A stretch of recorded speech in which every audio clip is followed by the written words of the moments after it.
We are ready for our featured speaker for today. So please tag someone to get on this call because what she has to share is so important with so many people, especially during a holiday week when we are so focused on um, belief, and faith, which she'll talk about a little bit. So I'd like to talk about her stats a little bit, her achievements. She is an 8-star diamond coach.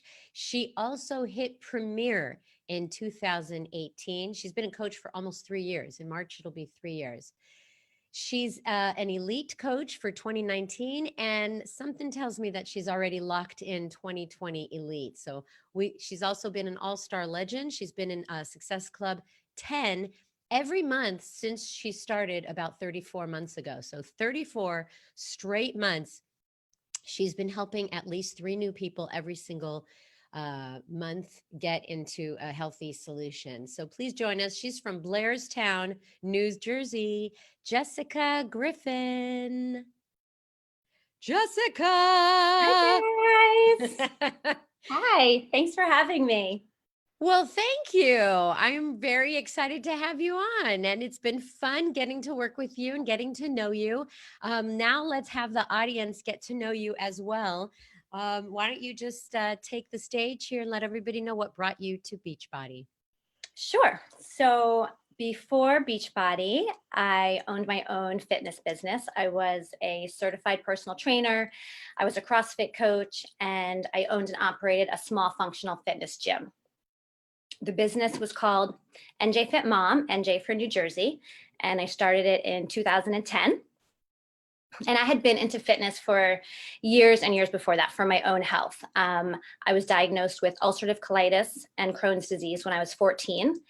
And in around my 20s, I figured out the role that health, fitness, nutrition, how that helped me with my symptoms, how it helped keep me out of the hospital, how it helped me with the side effects from my medication, and just really was a way to keep me sane and happy and all of that good stuff.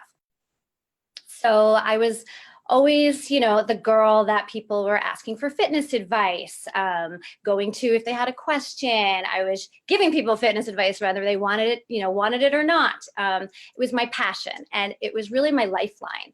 It was something that I could control in the unpredictable world of autoimmune disease.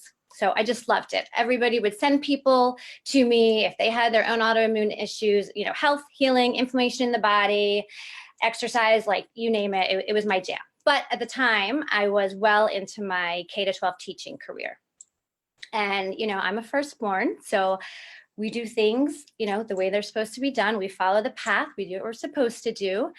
So I had this plan that when I was done teaching, when I retired, I would go into health and fitness. I would then, when I was done doing what I was supposed to do, I would then go do what I really wanted to do.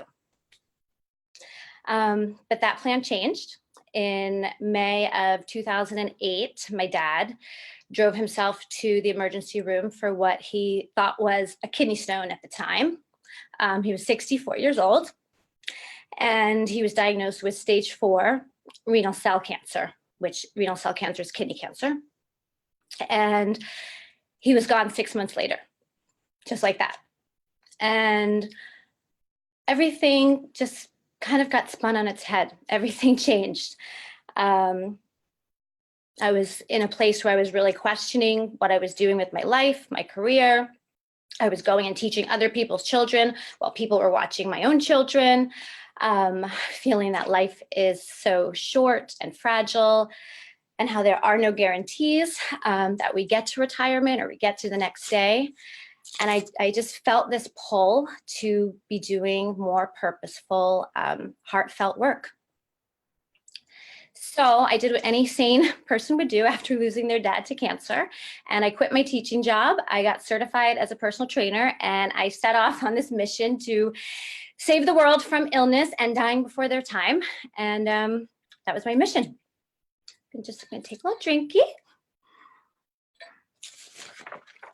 So NJ Fit Mom started with 8 women in a park. I taught a boot camp class. I had a sitter who I hired that was at the park that would watch the kids while we ran around and did burpees and lifted weights. It grew to 3 parks. About 2 years in, we rented a small 1-car garage so we could do training out of it. And 5 years in, we took the leap. We got out a business loan. We made the investment to renovate and rent a 2,000 plus square foot space, which was supposed to be our forever space. Not long after we did the reservations, after we did the renovations and we started operating, we found out that there was a zoning issue. And my husband and I did everything and anything for 18 months to remedy the zoning issue and to save the studio. But in the end, we had to close it and I lost my entire business. And I put on a really brave face to the world, but I was crushed. I felt like what I had poured my heart and my soul and my grief into for 7 years was gone. I felt like I lost a part of myself. And I remember sitting there and feeling so scared. I had all of my equipment for sale and I was watching people come in and buy at a discount what we had not even paid off yet, and thinking, how on earth are we going to recover from this? Financially, mentally, ego-wisely. I left with some kettlebells, some plyo boxes, and $50,000 in debt. And I was in a place where I didn't even want to go out in my small town after that, very small town. I didn't want to go to my kids' concerts. I didn't want to go to the activities. I didn't want to see people. I felt like everybody had just watched me fall flat on my face. I was stressed. I was taking medication for a Crohn's flare that I was in, obviously. I was taking medication for the stress. And because I set out on this mission after losing my dad, I felt like I had totally failed at what was my sense of purpose and in my efforts to create something worthwhile and something of value out of something that still really made no sense to me. So there I am. And not long after that, I see my coach and she is, posting all of her stuff, food, workouts, these virtual challenges in boot camp. And this is somebody I went to college with, a good friend. We were actually roommates.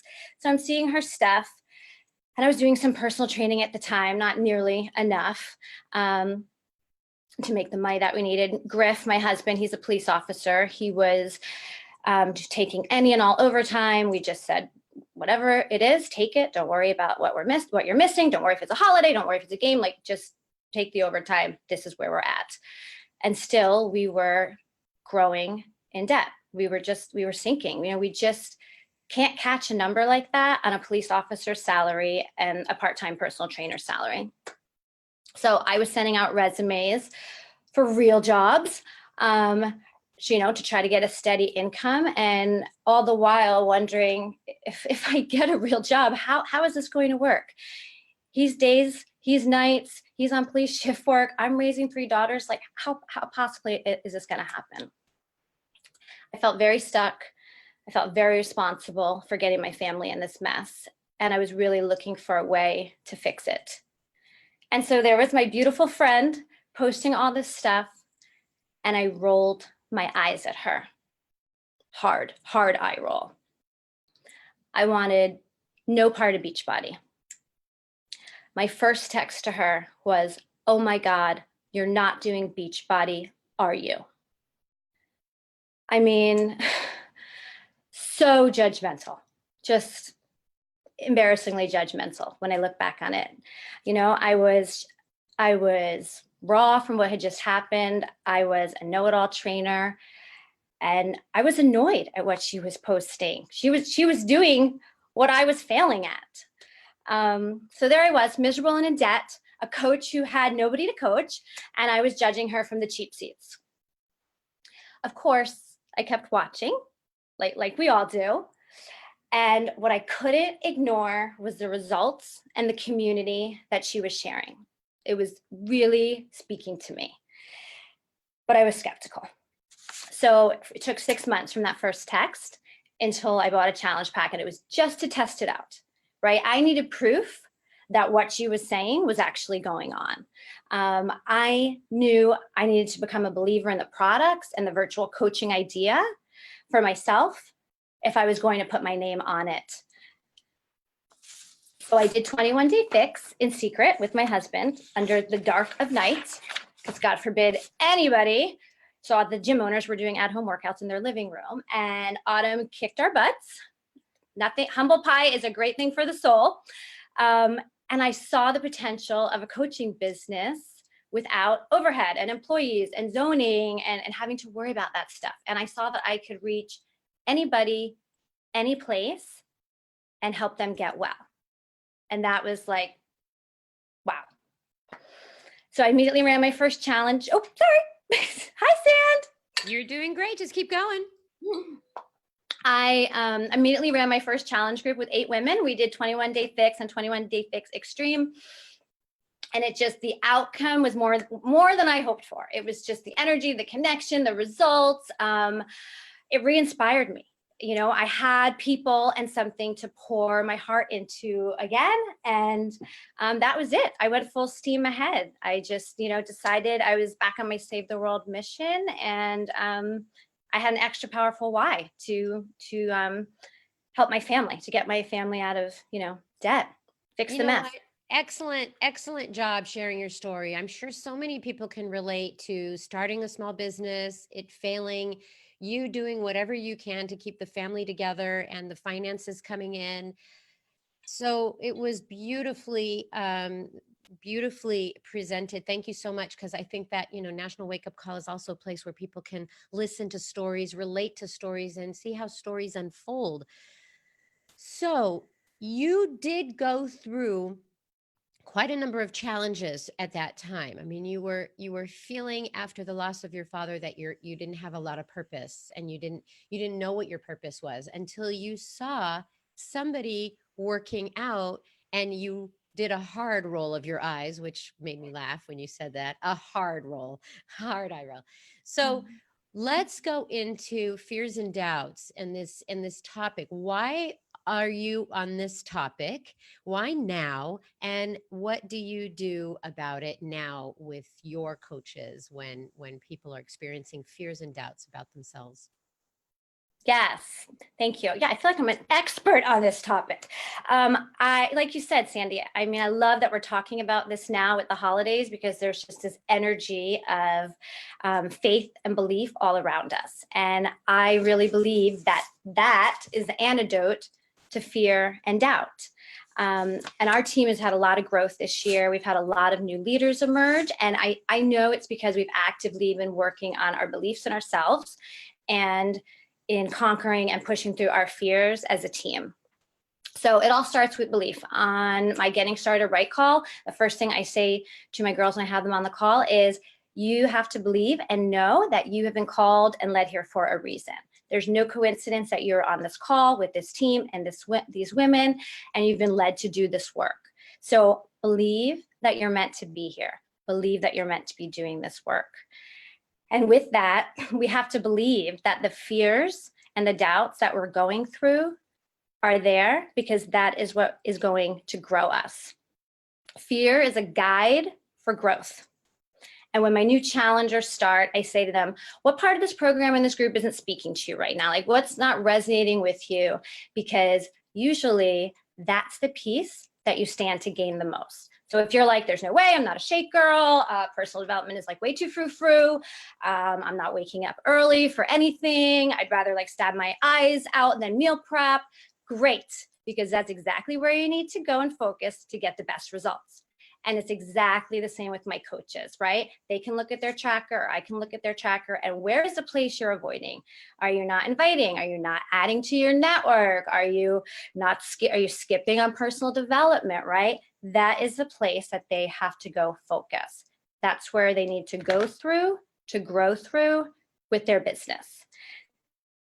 And at the end of the day, that's really why we're here, is to grow ourselves and to help other people grow themselves. And I think, it's important to remember that we all have stuff to grow through, right? We all have fears and doubts.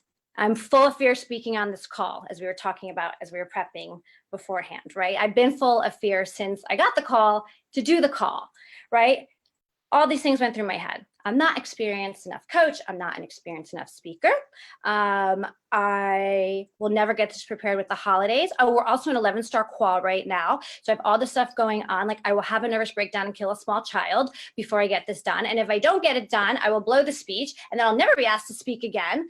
I probably won't get through this without cursing. And they probably only gave it to me this week because it's Christmas week and nobody's going to be around. So like, stick chest there. No one's paying attention anyway. And what's really funny is I have all these texts from people being like, I'm off work today. It's Monday. I'm so happy it's today because I can stay home and watch you. So that is totally backfired.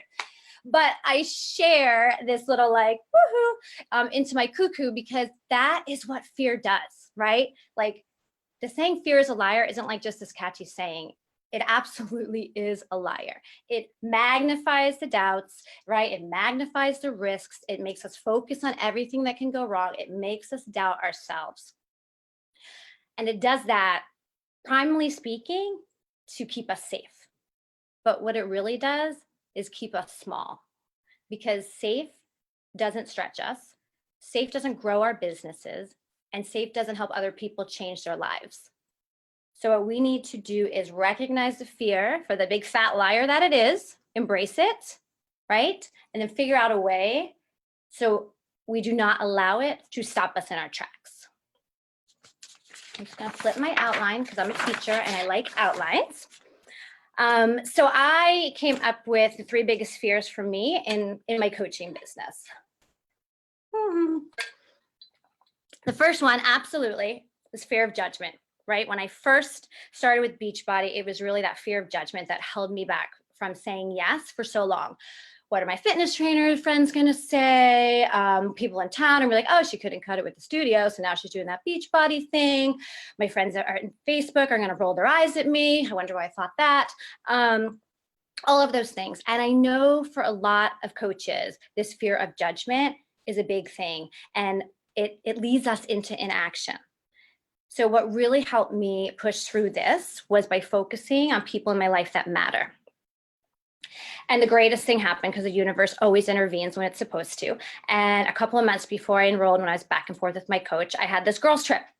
And it was with girls I hadn't seen in years, hadn't known since elementary school. My people, right? My girls, the girls that have seen me through everything, know me through good decisions, bad decisions, love me for all of it, always going to be there. And so I said to them, I have this like thing, I'm talking about Beachbody, what do you think? And they were like, oh my God, like, Jess, this is so great. They knew my business had closed and I was in this place. They were like, this would be so great for you. You should totally do that. You're such a great trainer. You could like be a trainer on the video one day. Like, they were so supportive and so encouraging. And I remember coming back from the trip and saying to Griff, like, why am I sitting around here, right? I have the opportunity to help people, anybody, any place. And why am I sitting around here worrying about like what Joe Schmo thinks when I have these people, right? Like, what difference does it make what he thinks? So we have this Post-it thing that this is kind of evolved from in our team. It's a Post-it concept, and it's really simple. Like, a Post-it is small, it's a little square, right? The people whose opinions in your lives matter should be able to fit on one Post-it. And to get a spot on that Post-it, they have to be like the people I was just talking about, people that know your strengths, your weaknesses, your good days, your bad days, right? Things that you have been through. They have to love you and they have to accept you through all of that. They have to be, I call them bail money friends. The people that you call, no questions asked, they will show up. Those are the people that get a space on your Post-it. Anybody else doesn't get a space, and we don't care. So hit send, go share the vulnerable post, talk about the coaching opportunity, do whatever it is that's holding you back. Follow up for the 20th time, because those people on your Post-it, they want you showing up as all of you. They want you flying as high as you can be. And those are the people to focus on. The other major fear that I had is inviting to the coach opportunity. And I wouldn't even, this was beyond a fear. I mean, I was frozen when it came to posting and sharing about the coach opportunity for probably the first 18 months of my business. I mean, like complete denial. Like I just pretended it didn't even exist in like the whole Beachbody world. Like I'm running this business and this is what I'm doing, but this actually is not a piece of it. So part of it was fear of judgment again. But the bigger part was doubting myself, right? I'm not a legit enough coach. You're a trainer, right? You come from a training background. You can coach people all day and get them results, but you cannot coach people to be coaches. You don't know how to get people started right. You know, you've had some early success, Jess, but like eventually it's going to die out. All of those things. And it got to the point where my business was not growing. It wasn't growing like I wanted it to. And I knew it was because I had this total roadblock and complete denial with coach opportunity. And I was seeing similar things with my newer coaches at the time with inviting to a challenge group, right? They were having these limiting beliefs. Oh, well, I haven't had enough of my own transformation. I don't have my own fitness and nutrition act together yet. How can I possibly help other people? I need a better handle on what I'm doing first. You know, all of that stuff, blah, blah, blah. And so I really had to take a step back as a leader. And I did a gut check. And I said, Jess, do you want to stay where you are with Team Defy Gravity right now? Like, because I was just in this kind of comfort place. Or do you want to take Team Defy Gravity to the next level? Do you want to go out and impact more lives and really, really do something with this? Or do you just kind of want to keep it cool? And I knew if I wanted to impact more lives and I wanted to take my team to the next level, that I was going to have to woman up and take myself to the next level and push through my fear with the coach opportunity. I was going to have to lead from the front because I was telling my team, we can do hard things. But the truth of the matter is I wasn't doing hard things. I was doing comfortable. So I got really clear on my vision. I got really clear on my why, got recentered on it. It's not that it changed that much. My vision and my why have never really changed from early on when I started this wellness mission. But, you know, I started reading it again every day. I started looking at it. I started posting pictures of it and sharing it with my team. I cleaned up my vision board. I looked at my vision board. You know, it sits behind my desk. I started actually looking at it. Because I promise you, when your vision is unclear and your why is iffy, you're not going to be able to push yourself through what you need to push yourself through, right? We're not going to be able to white knuckle ourselves through the fear. And that's exactly what we have to do sometimes is do that white knuckling, that idea of feel the fear, but go anyway. And that's what I did. I just said, okay, I'm going to do it and I'm going to do it scared. And I literally made a list of things, right? I said, this is what you have to do to get through this roadblock. You're going to do it scared and you're not going to die. Every week, you'll have a hard post about coaching. You will share daily in your stories about how much you love coaching. You will invite to the coaching opportunity. You will do sneak peeks and you will like it. And I can promise you every time I did one of those things, I white knuckled through them. And often I still do. But the awesome, beautiful thing about that is when we face our fear and we white knuckle through them, right? We end up stronger and less afraid on the other side. So the more we invite to the coach opportunity, the less scary it becomes. The more we post on social media, less scary it becomes, right? The more pieces of ourselves we put out there, less scary it becomes. And I think the most successful coaches are not fearless. They look fearless, I know. But I think what they do is that they just continue going back and pushing themselves through those fears. So they push through the fear. They get to the point where they're like desensitized and it's comfortable, and they don't just sit there and stay in the comfort. They go to the next fear, and then they get comfort there, and then I go to the next fear. I know, I'm sorry, I talk with my hands. And there's always more fears, and they're always just reaching for the next one. So speaking about more fears, my last fear I'm going to talk about is my fear of admitting I'm struggling and asking for help. And as coaches, we tell our challengers, right? Ask for help, lean in, don't be on the struggle bus alone. Focus on progress, not perfection. Lean into the tribe on the bad days. But when it comes to us as coaches, we often don't take our own advice. And I know for me, I like to have this, I've got it all together, I can handle it. I'm fine, I'm not needy, this superwoman persona that I'm trying to be. And I know many of the coaches on my team identify with this persona. And I've also noticed that coaches on my team, when life struggles, if it's family stuff or like that, or if it's business struggles where they're missing a goal, they missed a goal, or they're working towards something and they're just not where they want to be with their goal. I notice that when this happens, they just turtle. They like totally go in, shell down, avoid everything. And then they go MIA, right? They just disappear. And it breaks my heart as a leader when coaches do this, because they're ghosting our team calls, they're not answering texts, and I know what's going to happen next. They're going to fade away.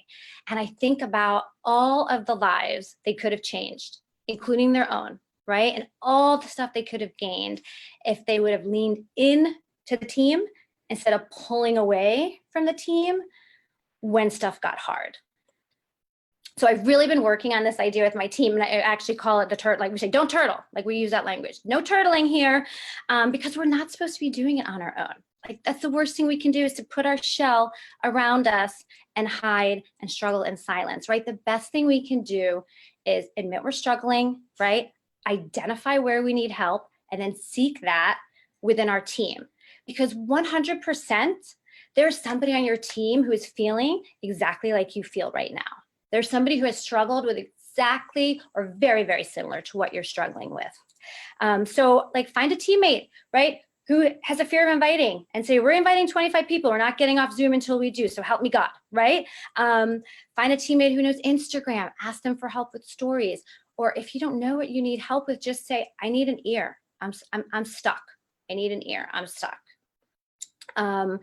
On my team, we share our big, hairy, audacious goals and our affirmations out loud. We do it out loud.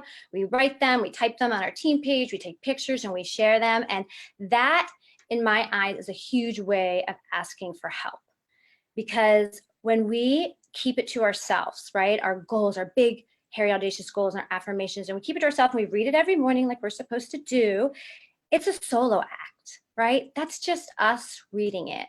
But when we take it and we put it out there, right, we get the energy and the power and the momentum from our team to back us with that. And that's so much more than doing it alone, right? It's saying it out loud. When we were trying to get into 10-star qual for the fourth quarter, we had a thread, and every single morning it was me brushing my teeth with my affirmation on the mirror saying, here it is. And what that did was it gave me accountability to do my affirmation every day, to know what my focus and my goal was for the day. It encouraged all the other coaches who were working on that to share their affirmations and to have them where they could see them and share them. And it allowed us to all comment, yes, yes, yes, go, go, go, heart, heart. And as silly as it sounds, doing that and having the power of the team behind it, I believe, helps speak those things into existence way more than if we're keeping it to ourselves. And the last thing I want to say about this admitting that we're struggling, that I really learned from coaching my challengers and coaching my coaches, is that one way or another, we are all in the same boat, like same struggles, same fears, same doubts, same hopes for the future. By admitting we're struggling, admitting we need help, it doesn't make us weaker. It makes us stronger. It makes us more connected. And when we're stronger as a team, we can go out and we can impact a lot more lives. And when we feel more connected and strengthened as a team, we can get more courage to get through our own individual fears and doubts. And I just love how that all works. Well. First of all, let me see your knuckles right now. I want to see white? if they're white. They are not white. You got through it with no curse words, and you So proud. You have provided so much information for people on this call. A lot of people are resonating with what you were talking about. I think it's a call for people to go back to, because you have taken some steps to face your fears. And I took a lot of notes, my friend. I love that you did the hard things, but not doing the things and just doing the comfortable things is what people are doing. So they're not stretching. They're playing it safe. They're playing it small. They're not growing. So many good things that you said. I'm so grateful that you got on this call at this time in the year. It's so important. You did a great job. And now I would like you to take us to the close of the call and share with us, in the last 2.5, almost 3 years, what has this coaching opportunity been able to give you? What has been rewarding about it for you?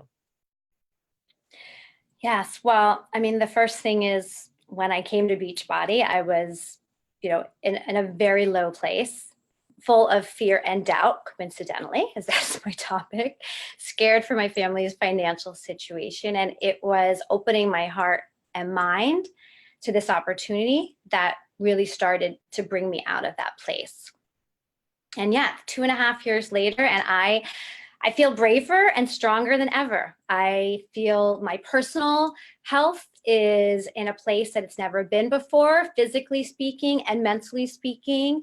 My Crohn's is in an amazing remission. That huge debt elephant that was sitting on our chest has slowly been lifted. We're able to do things as a family and do experiences and do stupid things like adopt a puppy today after this call for Christmas, without worrying about how are we going to pay for this and how is it going to happen. And it's empowering to know that I've created those changes for my family, doing work that means so much to me and that means so much in the lives of other people. And I love that my girls can see that mommy is doing work that mommy loves. And for me, coming into Beachbody, I always had this mission that I started when I lost my dad, but coming into Beachbody really realigned me with that purpose. And it's allowed me to carry it out in a way that I feel more deeply connected to my dad, to his servant heart that he had, to what has been inside me the whole time. And every time I see changes and breakthroughs and triumphs and families' lives that are changed for the better, I have this feeling that it's like a wink between my dad and I, like, we're doing it, we're doing it. And each life is a tribute to him. And I know that he knows I'm doing good work down here, and he's proud of me. And that's a huge gift to be able to feel like that. And we are proud of you too. Thank you so much for that incredible analogy of the turtle shell, because I think that when people are feeling fearful, they withdraw, they get into their turtle shell, and they become disconnected. But what you shared today is that we need the help of other people to help us get out of our shell and to feel more connected. And we do need that support. So really great job. You made it through with no white knuckles and no curse words. Yay. I'm sure the minute you mute yourself when we say goodbye, you're going to just F-bomb the heck out of this place. So have a great day with your new puppy. Thank you so much. I am going to give an affirmation and wish everybody a happy holiday. Without faith, nothing is possible. Without it, nothing is impossible. That is for an incredible call we just had, and an incredible week that you are all facing with the holiday season. I just want to wish everybody a Merry Christmas, Happy Hanukkah. We will see you next week. Michael Neiman is on the call on Monday. And that's it. Have a great day, everybody. Bye-bye.